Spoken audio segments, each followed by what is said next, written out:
Okay, everybody, welcome. This morning, this is version 2. Hopefully, it'll be better than version 1. For some reason, my first one did not save, so I apologize for that. Basically, let's start off with, I'm a football guy. Super Bowl last night. My team is the Seahawks, so I didn't have a horse in the race, as you'd say, but I was very impressed. With this gentleman here who now has 7 championship rings, and that means that he has more than any team in the league.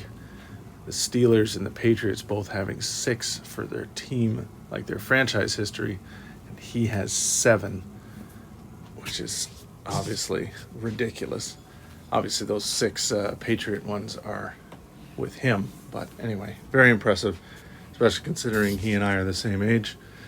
I guess I can view that as depressing, but I don't. That's fine. Anyway, very, very good to see excellence, I guess. Even though, again, I've never been a Patriots fan or anything like that. But last night, I gotta say, I was very impressed watching Tampa Bay's defense just beat up the Chiefs all night last night. Very impressive.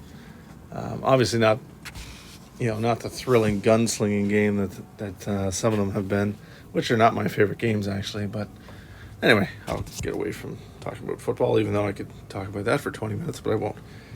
So that's the first thing. So getting into the course.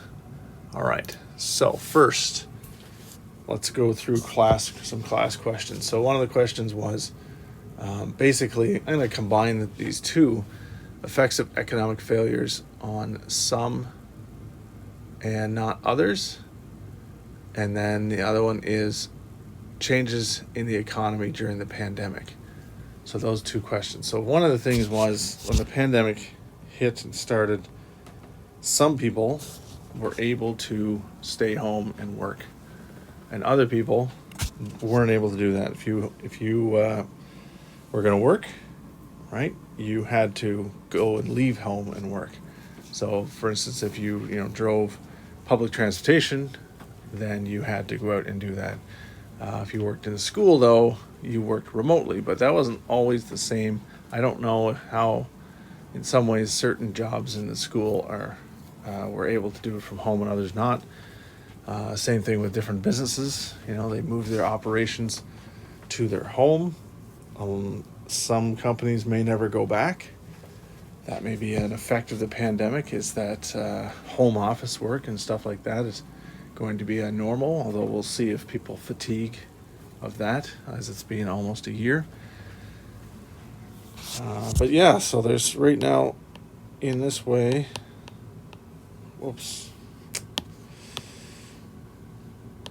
try that again.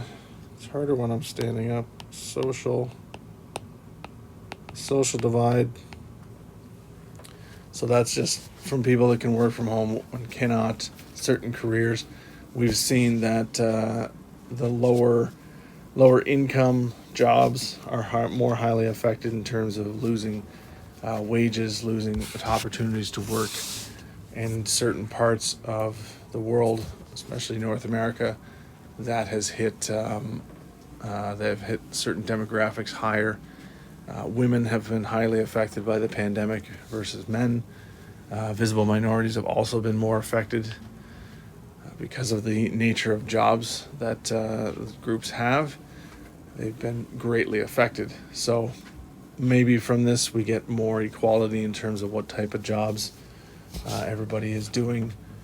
But of course, it does highlight those various aspects of social divide in our communities and in our economy. So that's something that's been highlighted, and we'll see what goes on moving forward. Lots of things, and even just healthcare decisions, childcare decisions, all those things have created divisions. Okay, in a local level, in terms of, you've got local versus multinational, I guess.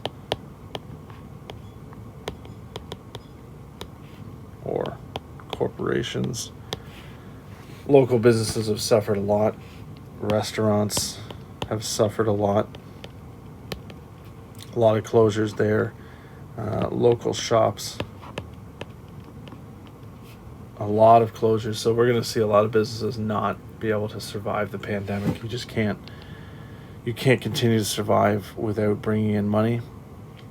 So hopefully, we can get back to something that provides business for local shops and stuff and restaurants. And restaurants are business hard enough. But then if you don't have any dining customers, I mean, that's near impossible to keep those things afloat. So that's an issue. Right now, of course, the highlighting of that local shops have been closed and big box stores and stuff are still open. And the inequity of that and addressing that, and see if the government, what they do in terms of that. Yeah, the box stores, and ones like, Amazon and our own Loblaws. So, we've got Amazon, Loblaws. These guys, they're killing it. Walmart, Costco, they're killing it. They're making tons of money. And it's just not being spread evenly. So we'll see what's left of the landscape after the pandemic and what people decide to do. And anyway, that's what's going on right now. Of course, is locals suffering a lot from having closures, but of course it's a need for public health as well. So anyway, what a balancing act. All right, the last part was basically the effects of higher education, the cost of higher education. Would it be better if it was free in the long term? So in Europe, for instance, in the UK, it used to be free to go to university, to be paid through taxes. Scandinavian countries pay for higher education through taxes as well. The UK has changed years ago, maybe 20 years ago, that changed. That they no longer do that. North America, of course, we don't have free or higher education through taxes. We do have public universities. The United States has much more private universities, and their costs are very much higher. So scholarships are necessary. Basically, we're talking about the importance of access to education, and which is extremely important, especially for developing nations, to have those the access to skills training and to be able to take on careers that are in things that are not always hands-on stuff. So finance and leadership and law and stuff like that. It is extremely important to have access to higher education. Is it always worth the investment? No, it's not. In terms of straight dollars and cents, sometimes people don't get jobs that are attached to their degree. Maybe they go back to college to get, a more hands-on training. We are in the midst of highly specialized programming, and to me, this allows colleges and universities to enroll more students in programs that are highly specialized and highly tuned for a certain program, which is great as long as that job exists. And as soon as it doesn't exist, those people that have specialized skills are not going to have that access to the same conduit of jobs, and they may be then forced to then go and re-educate and retrain back at college for another specialized career, which is the kind of trap that I think is being set up and allowing college and universities to appeal to people over and over again. We'll see. Overall, employers are no longer. It's a little more difficult to get a job where they have on the job training, which a lot of jobs were on the job training. I can't believe some of the advertisements that they have for jobs that they ask for very specific skills, and I cannot believe they ask for certain programs when you could teach someone to do certain things on the job as long as this person was trainable.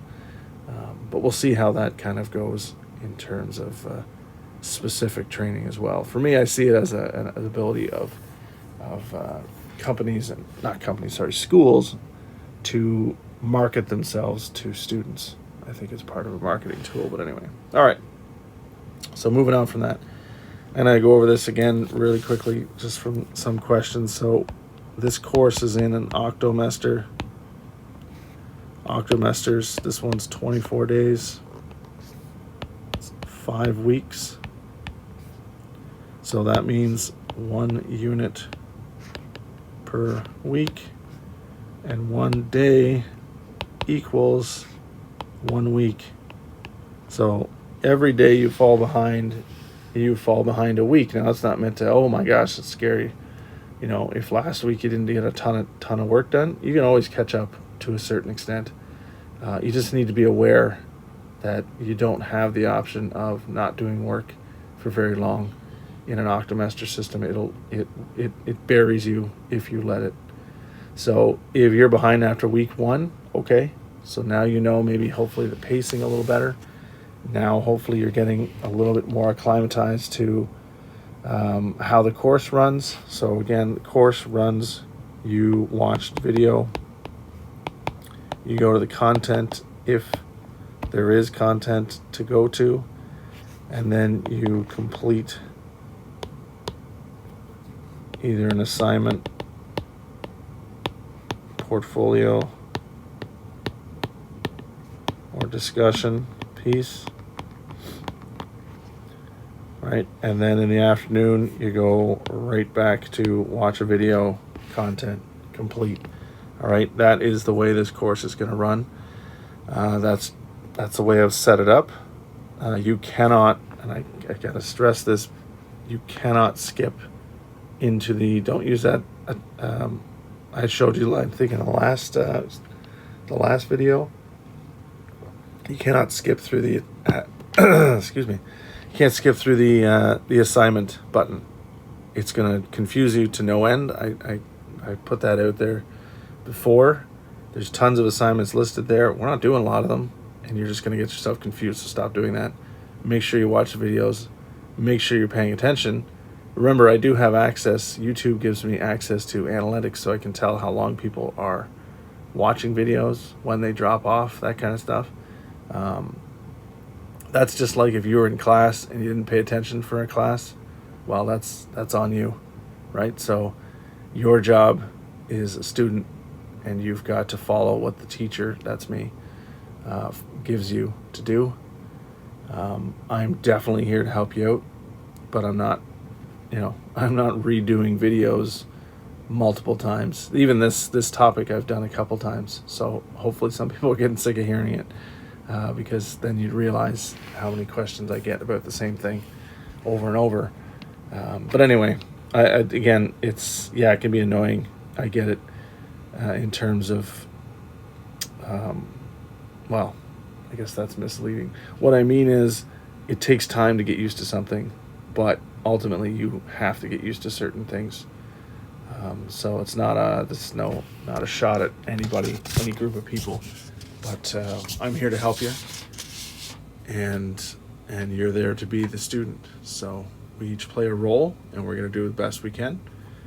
So make sure you're following that pattern, and that you realize, especially, I know how many of you are not in the Octomester system, and I would never suggest, this is not the best system at all to be in, but this is what the reality is, and you've got to kind of deal with that in the best way you can. And again, let me know if I can help you out. But 5 weeks is 5 weeks. I can't change that.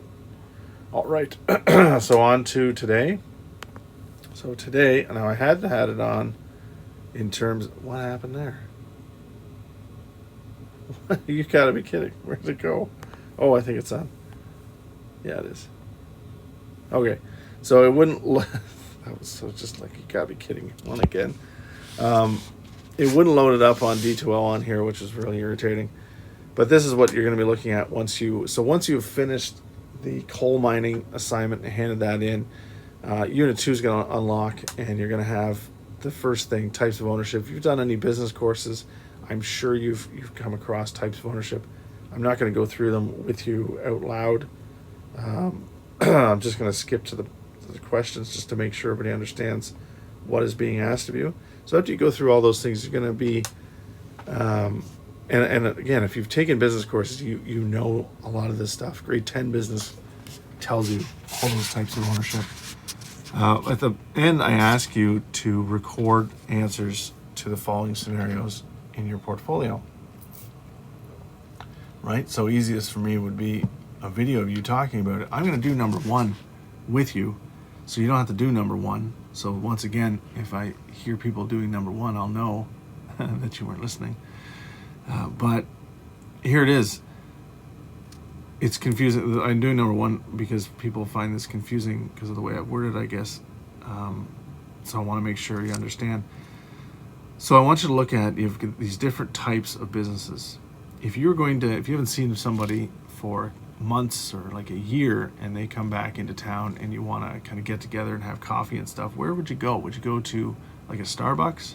So that would be, a multinational corporation, or would you go to a local coffee shop? Does it matter to you, right? Is there a distinction between a local and that? Or with a date, if you're going to go to dinner with a date, where you're more comfortable going to a chain restaurant than you are going to a local, whatever, Italian restaurant, a local Greek restaurant, a local whatever, seafood restaurant, whatever.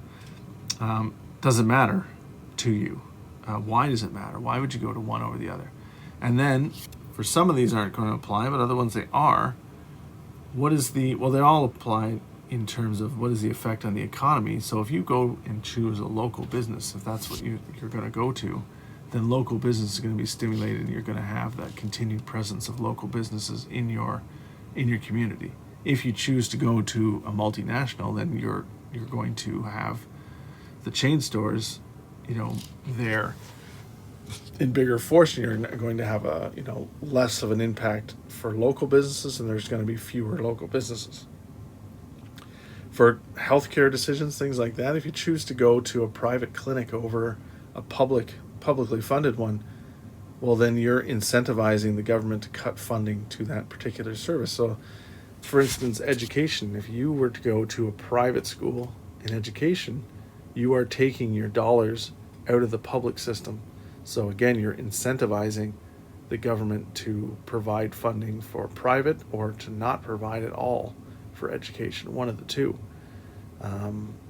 which is, that slippery slope. I find the difference between the United States and Canada in terms of education is that the United States loves its freedom, so it gives people the freedom to choose what institution they'll send their kids for education, which sounds great, except for that just causes a 2-tier system where people with money can choose to send their kids to the best funded and therefore best schools, whereas people without money, they have to send their kids to whatever's left over and doesn't get a whole lot of funding because public dollars have either been taken out of the system or they go to the richer schools because more clients are going there. So that's the type of thing I'm looking for in this types of ownership. How does your patronage of a certain type of ownership affect the economy? And in some cases, how does it affect the government's decision to support that sector? Okay, so that's what I'm looking for this. Hopefully that helped out. And in the afternoon, you're going to be looking at the underground and shared economy, what we're going to be doing. So a little more of a lesson in the afternoon. All right, talk at you then.